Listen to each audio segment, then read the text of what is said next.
Tara, mag-food trip tayo sa Chinatown, Binondo!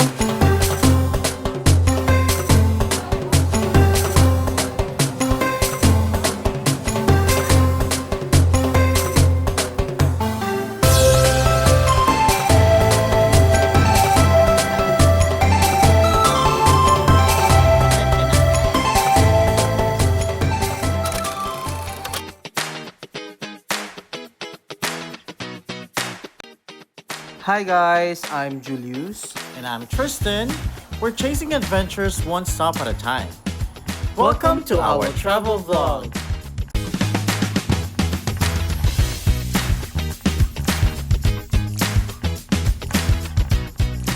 Hey guys! Welcome back to your Kalakwatsa channel. For today's vlog, pupunta tayo sa Binondo, Manila, also known as the oldest Chinatown in the world. Binondo Chinatown started in the year 1594. It was established during Spanish colonial period as a settlement for Chinese immigrants. Grabe! Imagine, mas matanda pang Binondo kaysa sa Chinatown sa New York or San Francisco.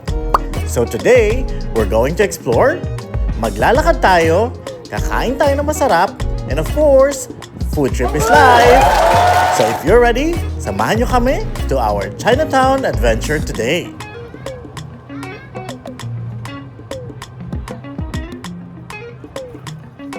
So we're starting our Binondo tour by riding an electronic tricycle. Ang saya nito kasi tahimik at eco-friendly. Fun fact, maraming ganitong e-trikes ngayon sa Manila kasi mas environment friendly siya kaysa sa traditional tricycle. Plus, may chill yung ride, walang usok, walang ingay.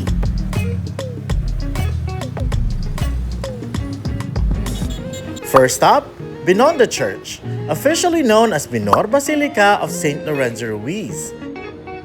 Quick history lang mga kalakwatsa, this church was built in 1596 and it was originally made to serve Chinese converts to Christianity. At dito rin pinangalan ang church kay St. Lorenzo Ruiz, the first Filipino saint who was actually born in Binondo. Ang ganda ng loob, simple pero ramdam mo yung history. Kahit hindi ka religious, worth it talagang bisitahin.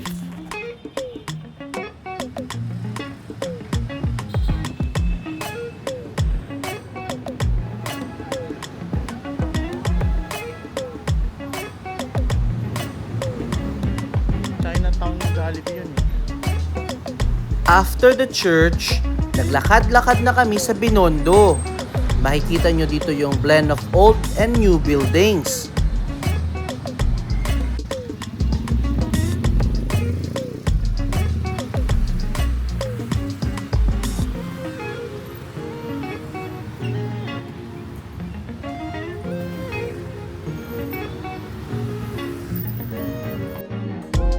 May mga makikita kayong old Chinese buildings, red lanterns, Chinese signage, busy streets, at meron kayong maaamoy na mga pagkain everywhere.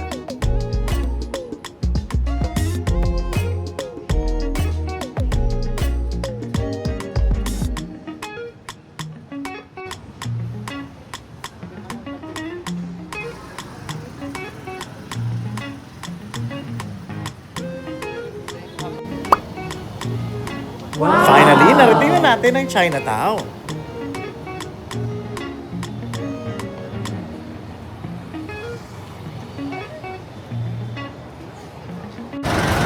Welcome to Chinatown!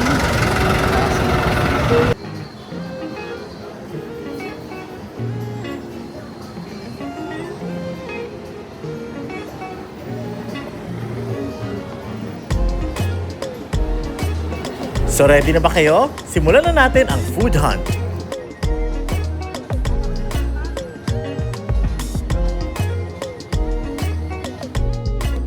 Grabe guys! Parang bawat kanto may panibagong food spot. Medyo chaotic, medyo crowded, pero dito mo mararamdaman ang tunay na energy ng Chinatown.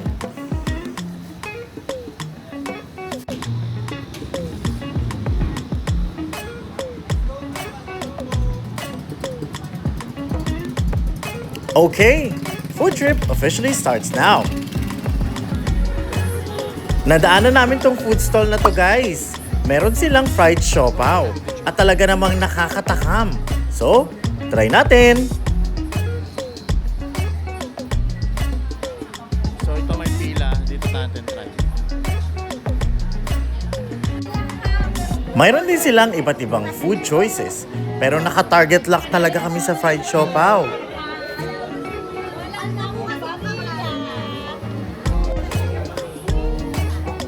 Fun fact, siopaw came from Chinese baozi, pero na Filipino na siya over time, kaya may asado, bola-bola, at ngayon, fried siopaw na.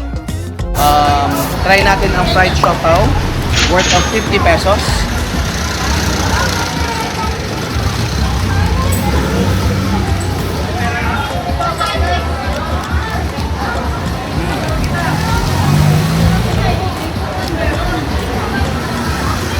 Maraming naman siya.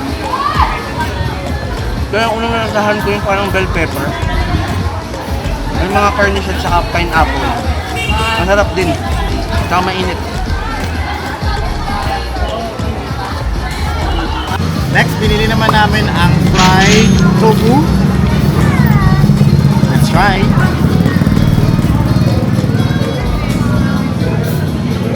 How much?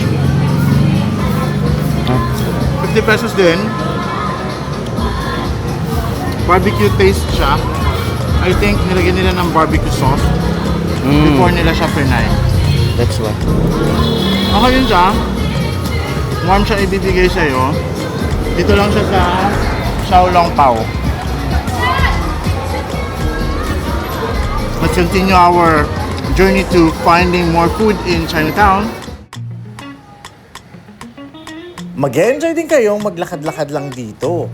Hindi lang pagkain ang pwede nyong i-explore. Sa paligid, mapapansin nyo rin ang mga Chinese signages, red lanterns, at mga lumang gusali.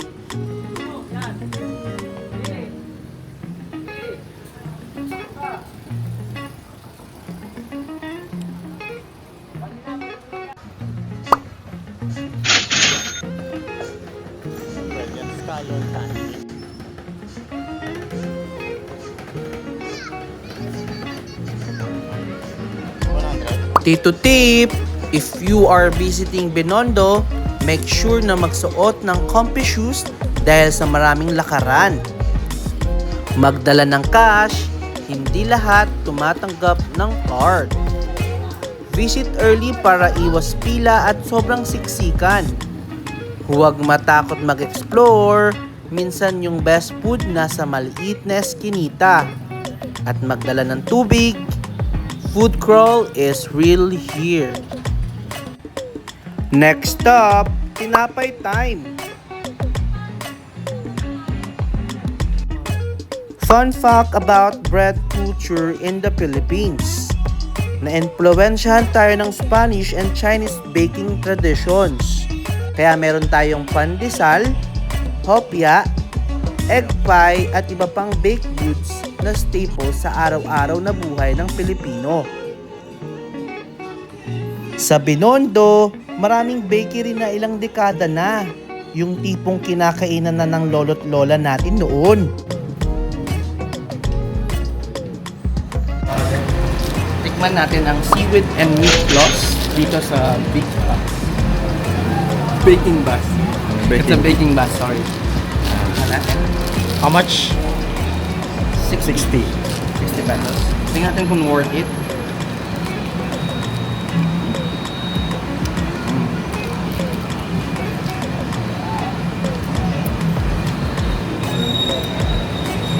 Masarap yung toppings pero yung tinapay medyo para hindi malamig. So honest feedback lang. Pero masarap siya. Pero hindi ko in-expect na medyo matigas yung tinapay. Baka masarap yun sa kape. Pwede. Tsaka breakfast Masarap pa din siguro, siya. na? Parang Yeah. na-expect ko kasi malambot. Pero pwede na din for 60 pesos. Try naman natin ang blueberry bread. This is It's a blueberry cake. Blueberry cake. Okay, that's the cake one. So, this is 80 pesos. Yes, 80. Right. Mukha kasi siyang inviting to eat kasi makikita mo yung mga blueberry on the side and then cheese. So, let's try.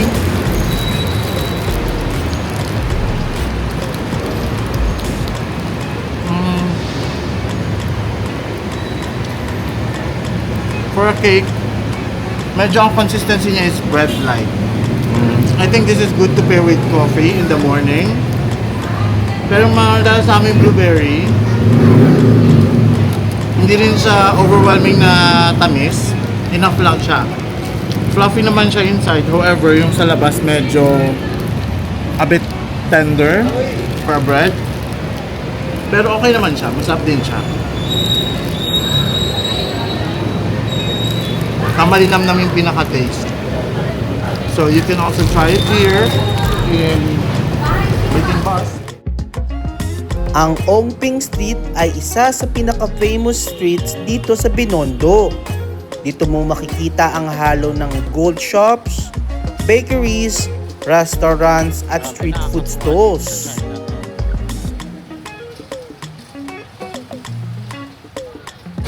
Ang daming mga food selection dito guys. Mag-enjoy talaga ang inyong palate and ang inyong mga mata, mabubusog kayo sa kakatingin ng mga pagkain.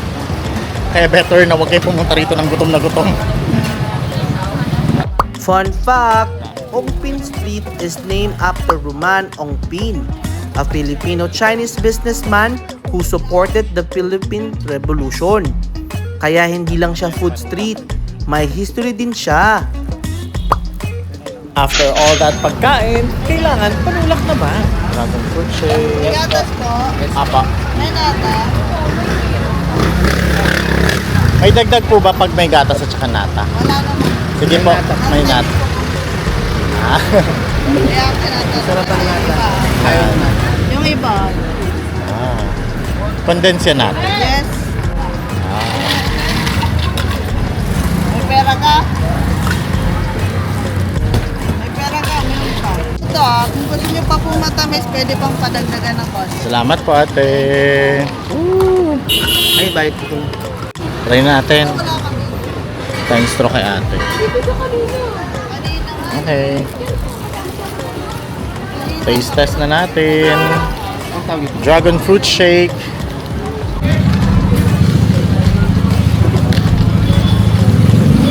Let's try the dragon fruit shake. Medium size, it's 80 pesos. Tingnan natin, paborito ko ito eh, dragon fruit shake. Let's see. Haluin natin para well mix yung gatas. Tsaka yung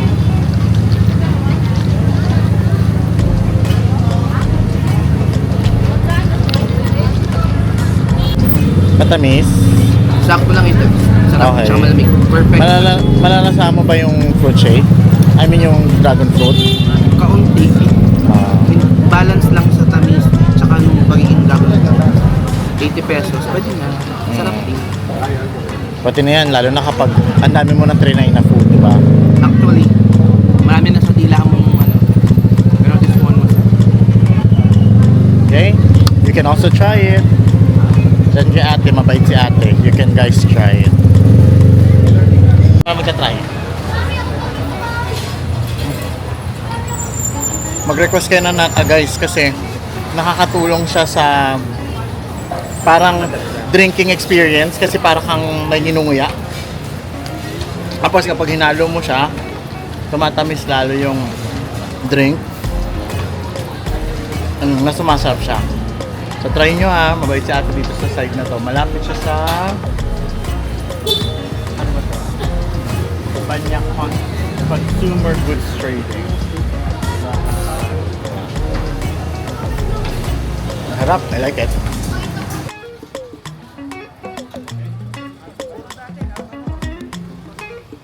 Hanap pa tayo ng mga pagkain guys.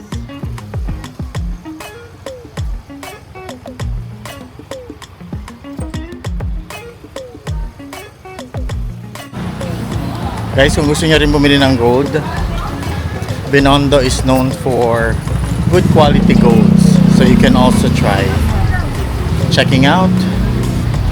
At kung may budget, pwede kayong bumili ng mga gold. Ito guys, ang fresh lumpia.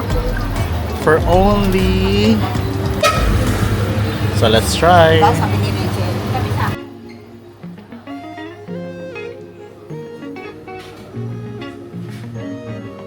Dami ng stuffing. Anong fresh lumpia. Small size lang siya pero very compact.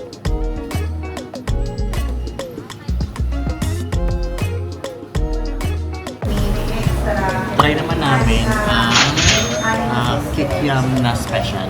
So this is 130 pesos. So let's just try. So coated siya ng special coating. So you put sauce.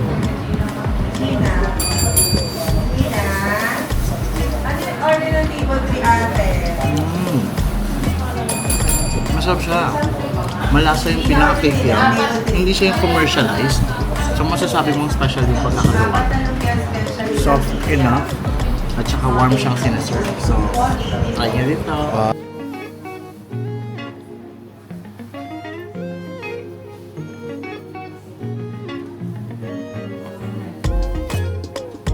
Worth 80 pesos. It's special. Let's try.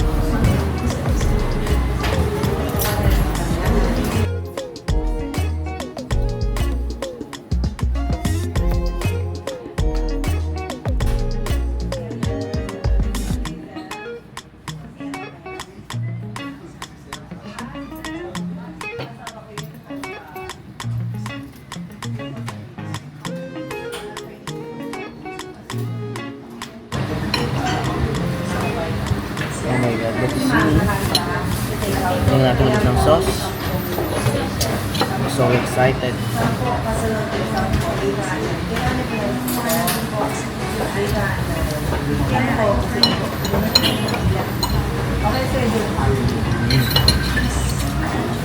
Mahulap siya.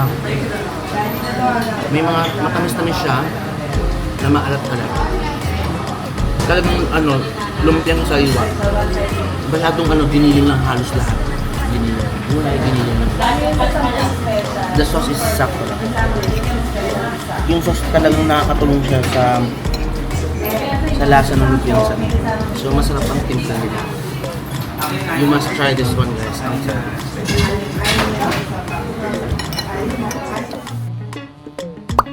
Mga kalakwatsa, nakita namin itong original Hong Kong style fried siopaw. Dito kami bumili ng pampasalubong dahil budget friendly ito.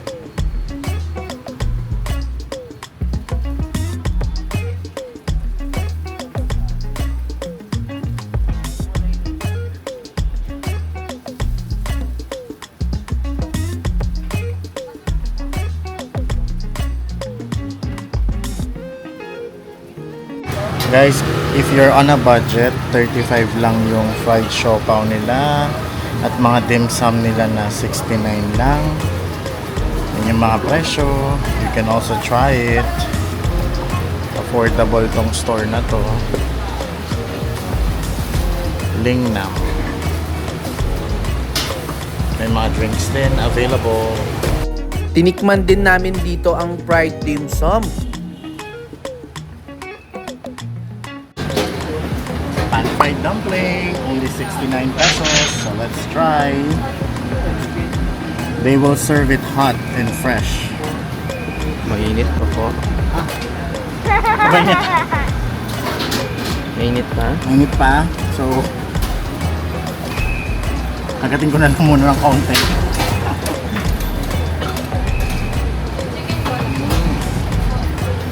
It's good chai dumpling. Kung makikita mo yung vegetables. Masarap siya, malasa. Ang crispy ng outside. Very warm na isa-serve.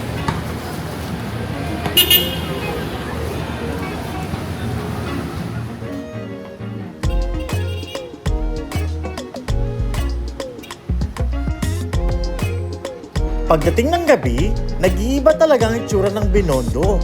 Ang ganda ng dating ng street lamps, store signs, at mga red lanterns na nagbibigay ng classic Chinatown vibe.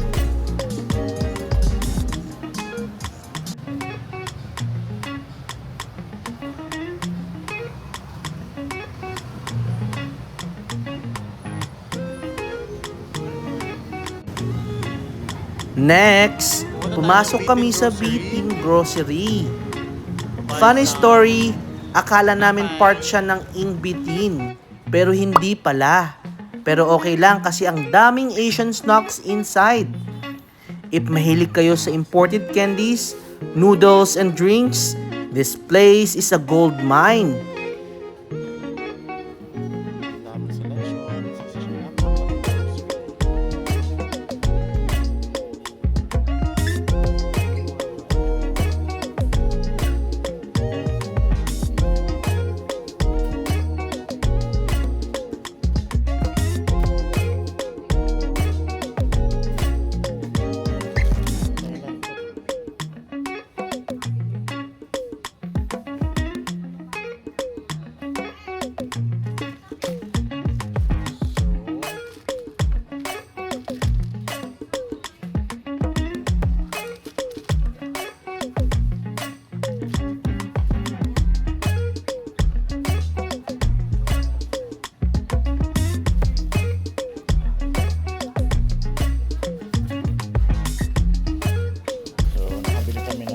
Ready na to go home.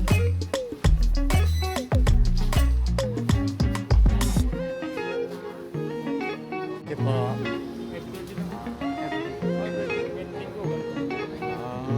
Hanggang ano oras daw? Swerte natin, abutan natin hanggang 5:30.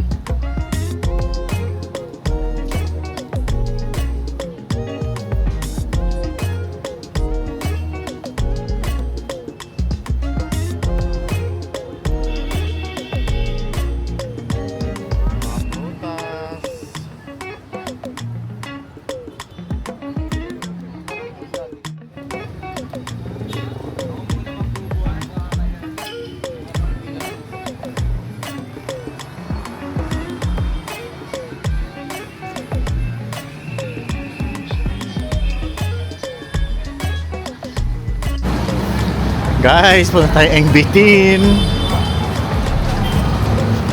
After natin mag-grocery sa Bitin, pumunta naman tayo sa Bitin.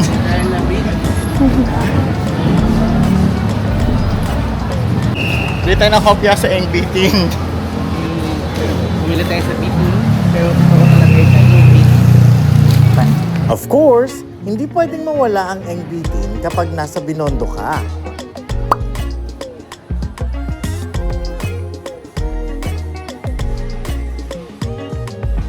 Fun fact! Alam niyo ba mga kalakwatsa? Bitin started in 1912, making it more than 100 years old. One of the oldest and most trusted Chinese bakeries in Binondo. They are most famous for hopya, but Bitin actually sells hundreds of products, from decoy and mooncakes to Chinese sausages, teas, and snacks.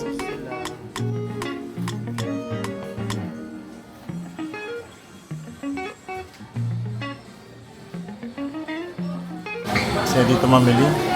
Madaming tao, ibig sabihin mabenta sila. Tsaka maraming gustong matikman na kanilang mga delicacies. And here's the hopya section. Meron silang hopya combi, hopya sisig, hopya mango supreme, iba-ibang flavors of hopya. Hopya ube. So, kuha tayong hopya ube.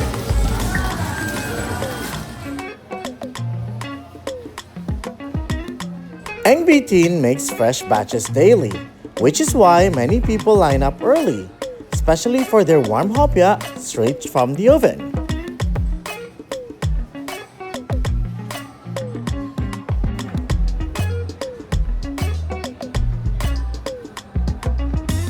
So that's it for our Binondo Chinatown food trip mga kalakwatsa. Maraming salamat sa pagsama nyo today.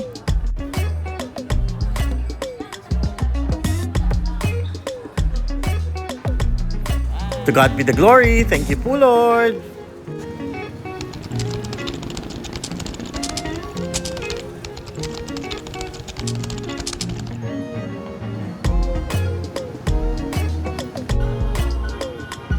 If you enjoyed this video, please don't forget to like, subscribe, and comment.